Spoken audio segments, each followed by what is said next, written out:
Today it's winter in Colorado and it's the off season. And we've got lots of projects going, but I'll tell you more about that later on in another episode. Today what I want to talk about is how to get involved in racing and why to get involved in racing. First off, it's probably pretty obvious why someone would want to get into it, the thrill and the excitement, right? But there's a lot of other aspects to it that make racing incredible. One, the projects. If you like working on cars, if you like creating things, doing custom modifications, the race car is the perfect way to do it. On your street car, you're probably not going to cut holes in things, but on your race car, no problem. If it makes sense, it needs to be done, go ahead and cut a hole in it. So the projects are incredible. I've made custom skid plates. As you saw, I was going through some wiring projects right now, removing little brackets for weight savings, helped with a friend make the cage, install the seats, all that good stuff, and I love doing it. That's half the fun for me. The other thing that's great that a lot of people don't talk about is the camaraderie out at the races. The same people that may be out on the freeway honking at people, flipping people off during the week, they're super friendly out at the races. You break something, you need some fluids, there's always someone that's willing to help you. So it's just a great feeling. It's like a family atmosphere, super friendly, and it's really enjoyable. It's almost like being on vacation when you're out there. So now that we talked about why you might want to get into racing, let's talk about how you get into racing. So there's a lot of different ways to get into racing. Perhaps on one end, you've got somebody that knows exactly what they think they want to do. They got plenty of money, they go buy the most expensive car they can find, and they just do it. That's awesome. If you can do that, you should really do that. You probably will learn some lessons the hard way, and there's probably a lot of lessons along the way that you won't learn that you would if you kind of started from the ground and built up. But as long as you're having fun, have fun. For the rest of this video, I'm going to assume that you're really new to racing. Maybe you've seen it on TV and it looks fun. Maybe you've got a buddy that's into racing that's trying to convince you to get out there. And what do you do next? First, maybe the most obvious is go to a race. Check it out. See what it's all about. Maybe you like it, maybe you don't. If it's something like a race where there's lots of cars wrecking into each other, parts breaking, maybe that looks like that'll be too expensive for you. Maybe you don't want to get into that. Maybe it looks boring. Who knows? Go to a different form of racing. Maybe it looks more exciting. Maybe there's more competition if that's what you want to. Maybe you like the wheel-to-wheel action of some road racing, or maybe you like the more solo aspect of rally racing where it's just you against the clock, just pushing your machine. So once you kind of picked at a high level what you want, what do you do next? Get involved. Try it out. I started doing this when I was in high school. I had some buddies that had Nissan Sentras, Ford Mustangs, just their basic cars that they drove every day to school, and they'd take them out to track days on the weekend. We'd go to a road course, and I had a truck, but I thought that I liked racing. So what do? Go out there with my buddies and get ride-alongs. Bring my helmet. Once you're there, again, people are super friendly. I got ride-alongs in some of the coolest cars. Corvettes, Porsches, Vipers, all kinds of stuff. And it's really fun and exciting to be a passenger. And you can see if that's something you like. If you want to do rally, there's, here locally in Colorado, we have an off-road park where people can go practice. You can go out there, find out when friends are going out, get rides with them. Rally cars have passenger seats for co-drivers. So just go get rides and see what's the most exciting to you. Then once you do that, look for a way that you can actually compete as inexpensively as possible.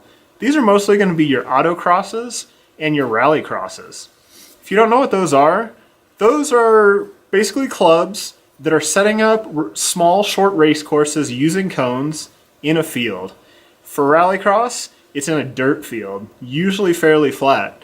For autocross, it's going to be a flat parking lot with nothing to hit.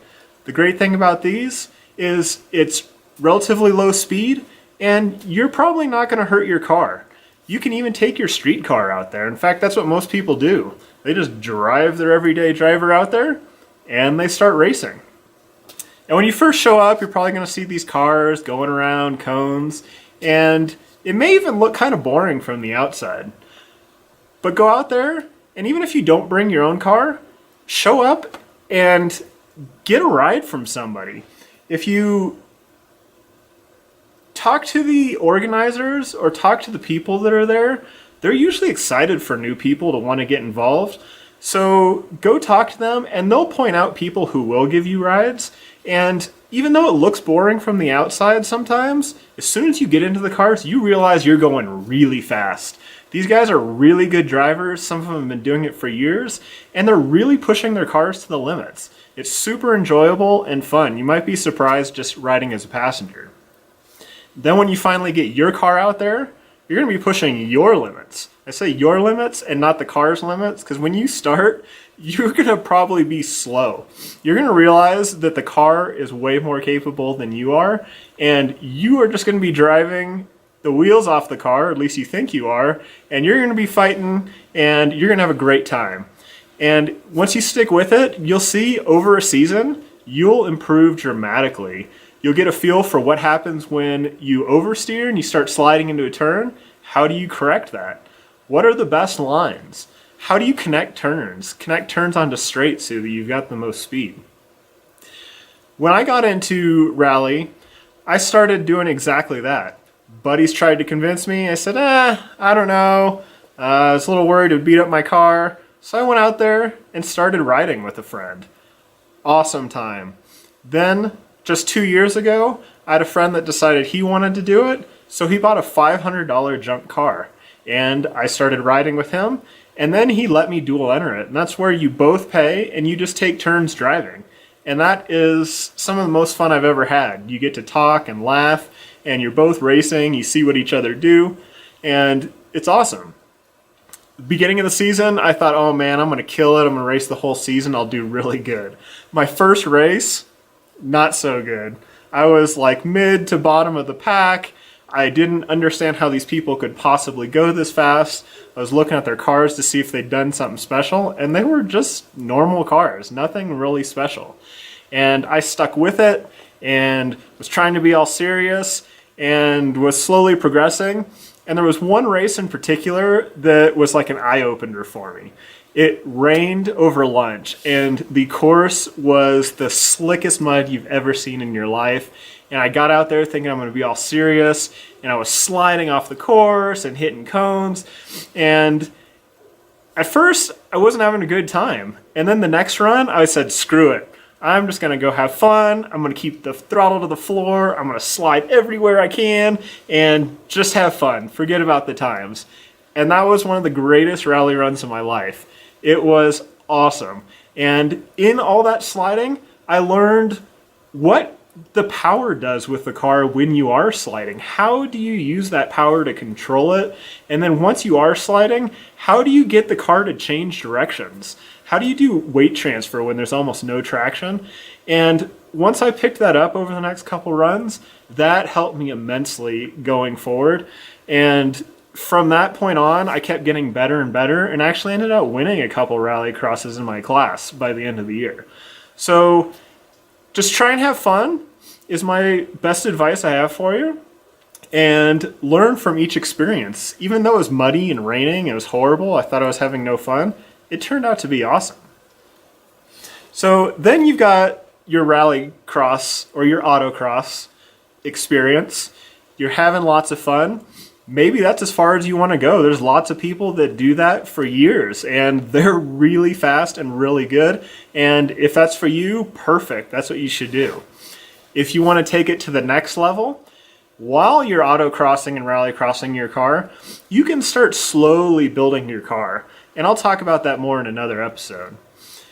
But once you're ready to make the leap, the big thing is figure out exactly what class you want to go into and what organizing body you're going to be under. Because every organizing body has their own specific rules, and you got to make sure your car meets those rules. Biggest thing are all the safety features. If you're going into full-on racing, for sure a roll cage. And there's different types of roll cages, so make sure that you're building a car that you can afford that's going into a class that you want to be in. So once you do that, once you pick an organization you want to go, you get your car built, then it's time to go racing. And that's when the fun starts.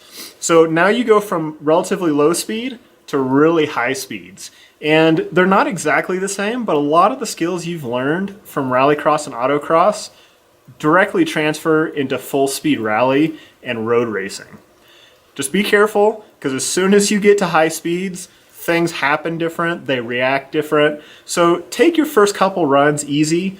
Go out, best thing is to do practice. You can even go all the way back to the track days like I was talking about in the beginning.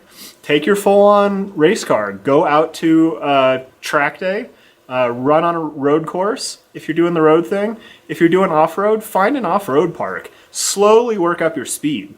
Then when you get to your first race, then the pressure's building, the adrenaline's rushing, you really want to floor it. Take it easy. There's more than a few people that have crashed really early in their very first race and they're just out because the car is done. Don't worry about winning that first race. Work up to it. You may be slow, but sometimes going slow is the faster way to get to the finish line. If you're out sliding every turn and you're way on the outside and you've got slow speeds going on to the straight, that's not really going to help you. So take your time, find your lines, and work your speed up. And trust me, by the end of your first race, you're going to be so excited and the adrenaline's going to be pumping and you're going to have met all these new friends. You're really going to be loving it and you'll be wanting to do more and you'll be hooked, which is an awesome thing. So hopefully this helped. If you have any specific questions, hit me up at 4racerdave@gmail.com or leave a comment or hit me up on my Facebook page and let me know what you think. Let me know if I hit all your questions or if you've got anything else, and I'll do my best to answer them. See you at the races.